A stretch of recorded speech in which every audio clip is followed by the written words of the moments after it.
Hey, so there is a writer named Max Landis. He wrote Chronicle, and he also posted this YouTube video called The Death and Return of Superman.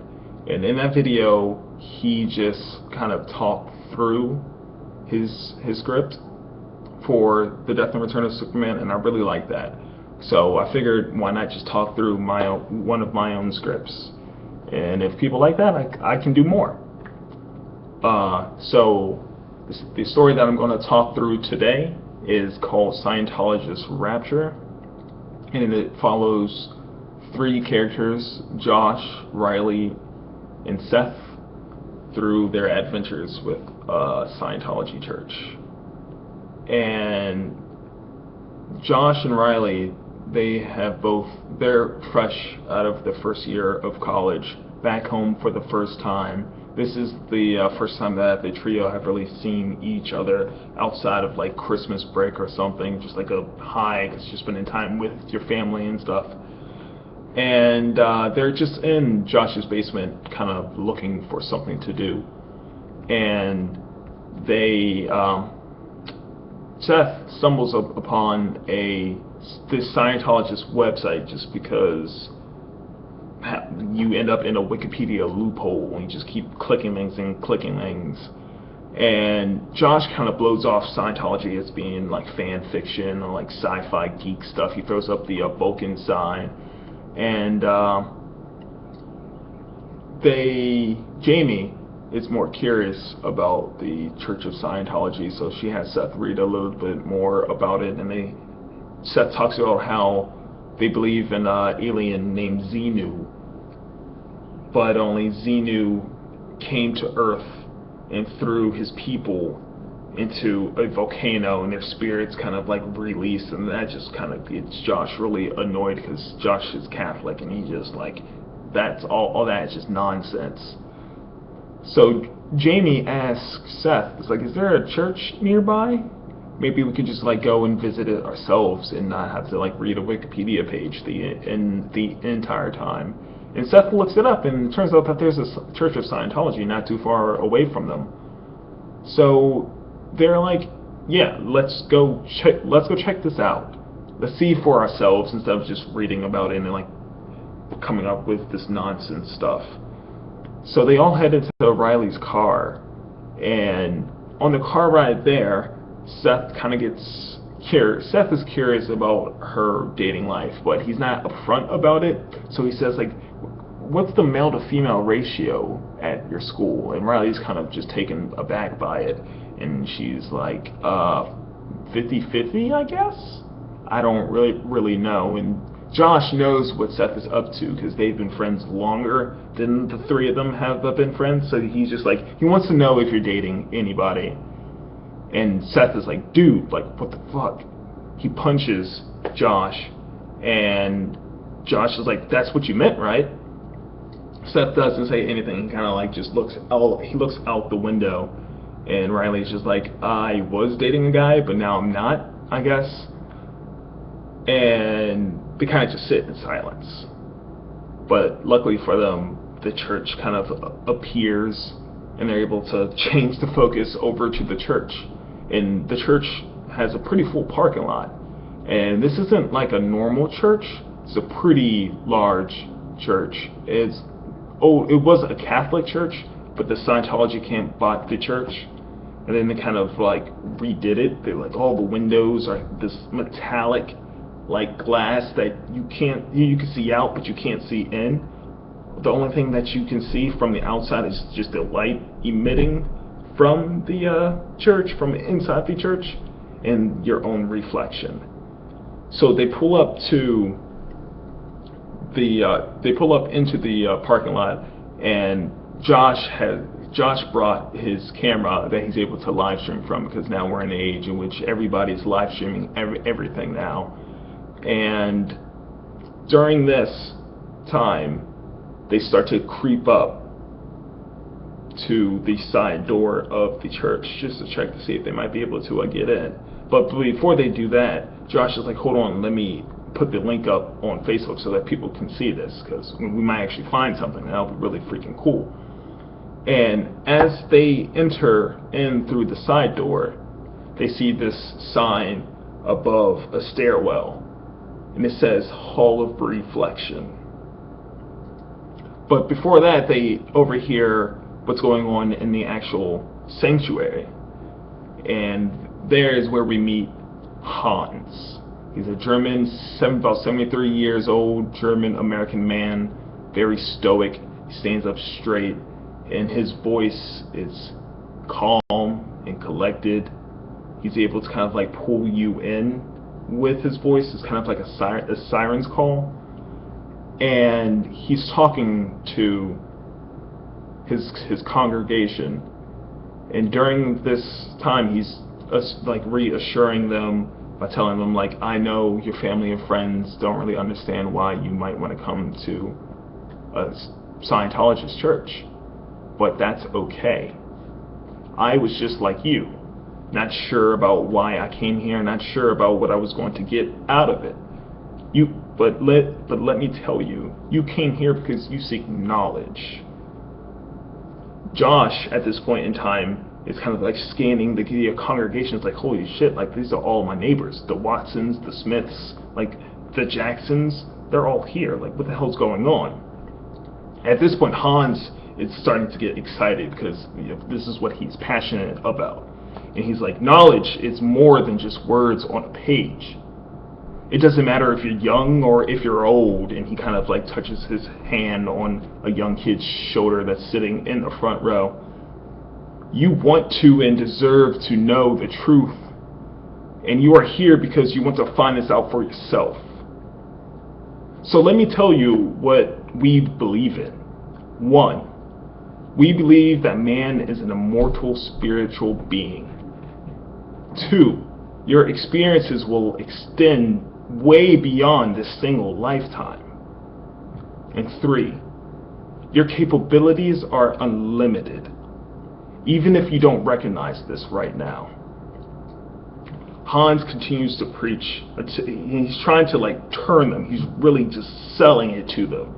And at this time, Jamie's like, this man is absolutely insane. Let's go down these stairs and try to figure out like what the hell is down here. And as they walk downstairs, they notice that their reflections kind of bouncing all over the room. They can see themselves because the light from upstairs is kind of like shooting down the stairwell, and they can see themselves in multiple places. So this basement is kind of like, I think of it because I used to go to the Great Frederick Fair, and in this fair they had like this mirror maze in which you had to try to like traverse, and you would just run into glass walls like everywhere. This is the type of thing it is, but only it's in a basement. And at this time, the kids watching the live stream back home and stuff, like, holy shit, they actually made it inside. Like, nobody's made it inside of here yet.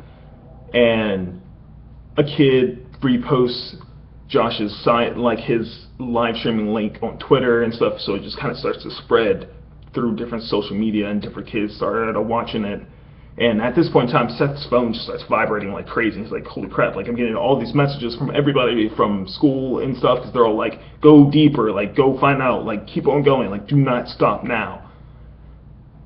So at that point in time, though, Seth kind of like pulls Josh away from the group as Riley's just kind of like looking around. He's like, fuck you for throwing me under the bus back there. And Josh is like, well, that's what you meant. It's like you were just talking all around the entire thing. I mean, it's obvious that you have a Johnny for her. And Seth is like, and like you don't? That's why you did that entire thing in the first place. Anybody else would have just not said anything. And then Josh responds, well, maybe I do. Well, like, what do you think about that?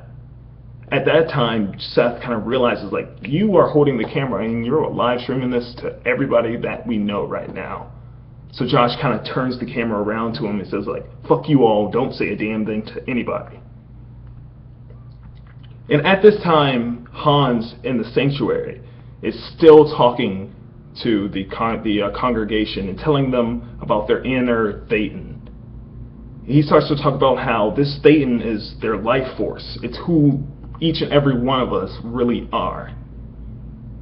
And all those wild college nights were pointless. All that time spent at school trying to figure out who you are by doing weird stuff, trying new things, it's just like, that has no effect on like who you really are on the inside. And this Satan that's inside of us, it's intrinsically good. It's omniscient. And it provides us with an unlimited amount of creativity. This good spirit that's inside of every one of us, we can thank Xenu for it. Because he is the one that brought us all here to be reborn over and over again. Now, he goes on to say, now that I've given you this truth, your friends and family probably won't understand your life decisions. I recommend that you cut yourself off from them, because it's unhealthy for a growing Satan to be around the unenlightened. From there, we cut back to the trio in the basement, and they start noticing strange things happening. This is actually my favorite part of the entire thing.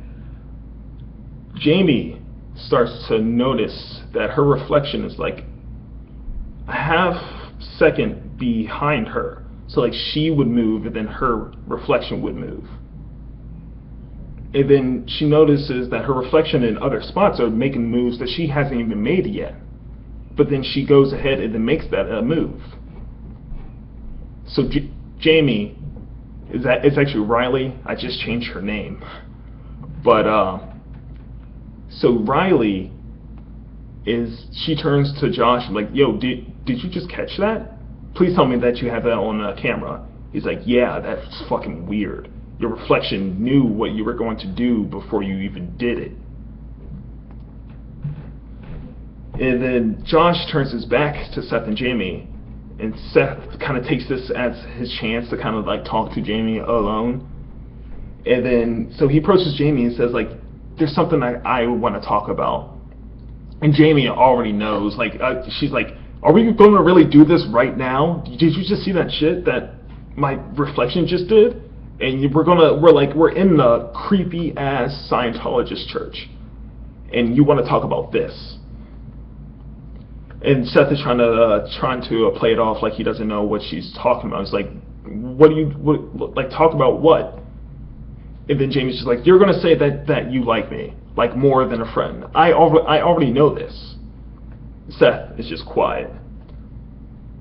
Look, Seth, I like you, but only as a friend.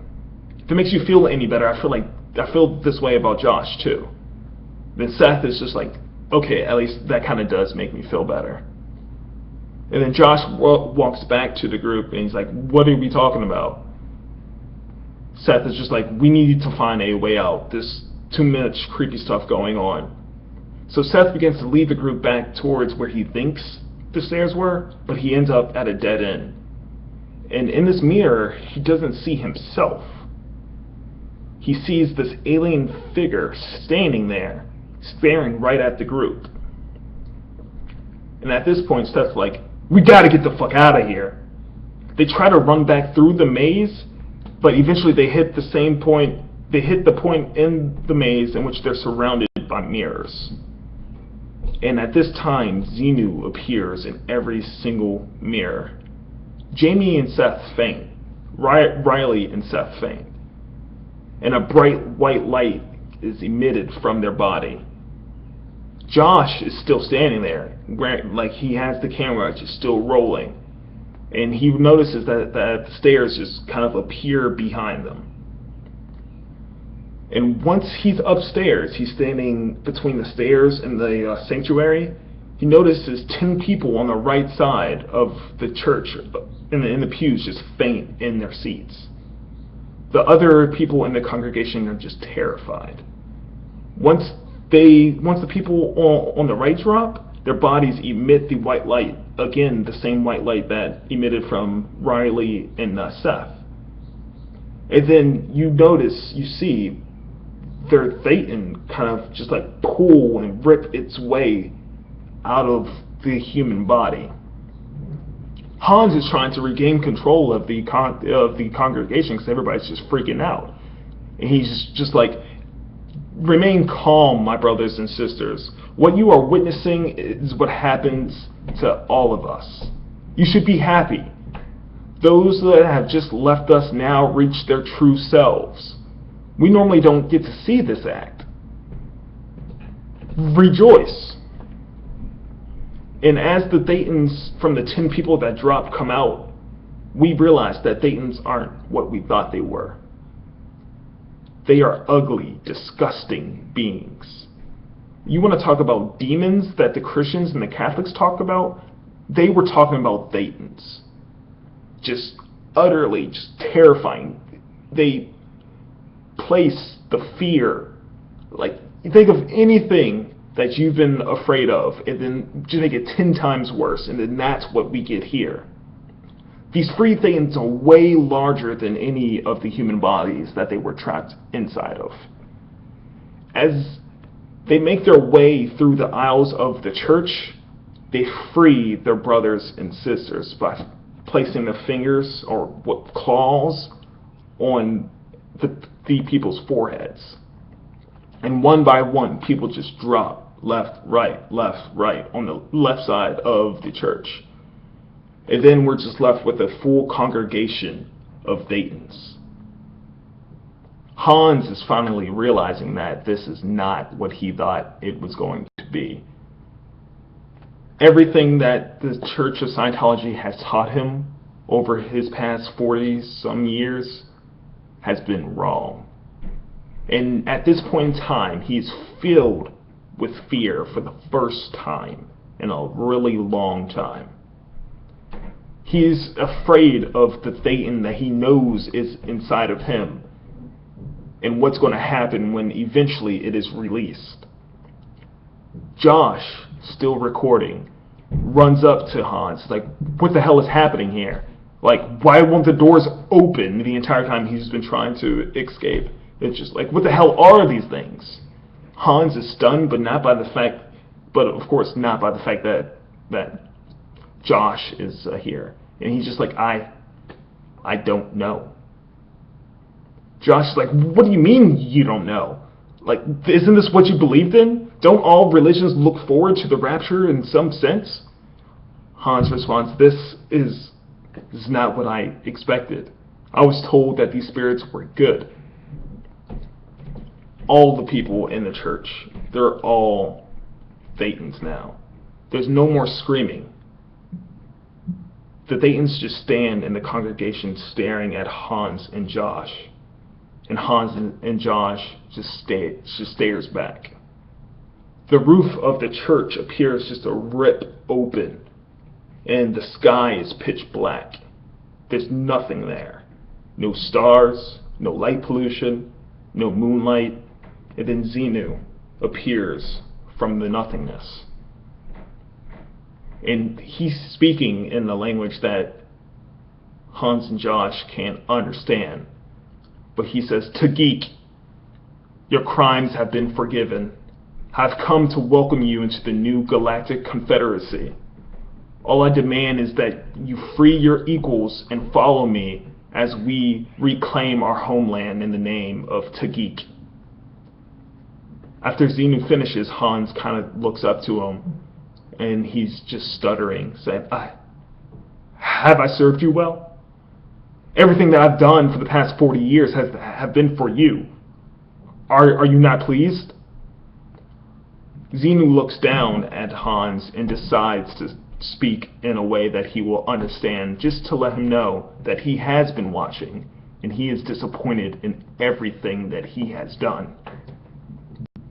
This sends Hans into a state of depression. To find out that you've been disappointing the one thing you thought you cared about your entire life. He looked to Xenu for guidance throughout everything that he did. Xenu looks over to Hans and then reaches out his claw-like finger and places it on his forehead. And once that contact is made, Hans's Thetan just bursts out. Skin just kind of peels off and just sheds itself. drops to the ground, and then it just stands there. Josh is standing next to Hans's Thetan, just recording and terrified and motionless. All the kids who have been watching the live stream have, of course, brought their parents into the room, because why the hell wouldn't you? Pure fear consumes all of them. As they look outside of their homes, they can see the chaos and the bright lights emitting from the area in which the church is. Xenu switches back to his natural language and says, "Go home, my brothers and sisters." And then a giant beam of light just emits from the church, and all of the Tageek disappear. Xenu looks down at Josh and says, "Your rapture is set for a different time, child of God." And then Xenu disappears. Josh is left standing among countless, about like 20 or something bodies. Each body looks like they've been peeled off and stretched, and Josh is just motionless, but he's still recording. And then that's how that ends. I hope you liked it. I had to do a whole bunch of looking down and stuff because I can't remember everything. Well, I could, but I didn't. So, yeah. Thank you.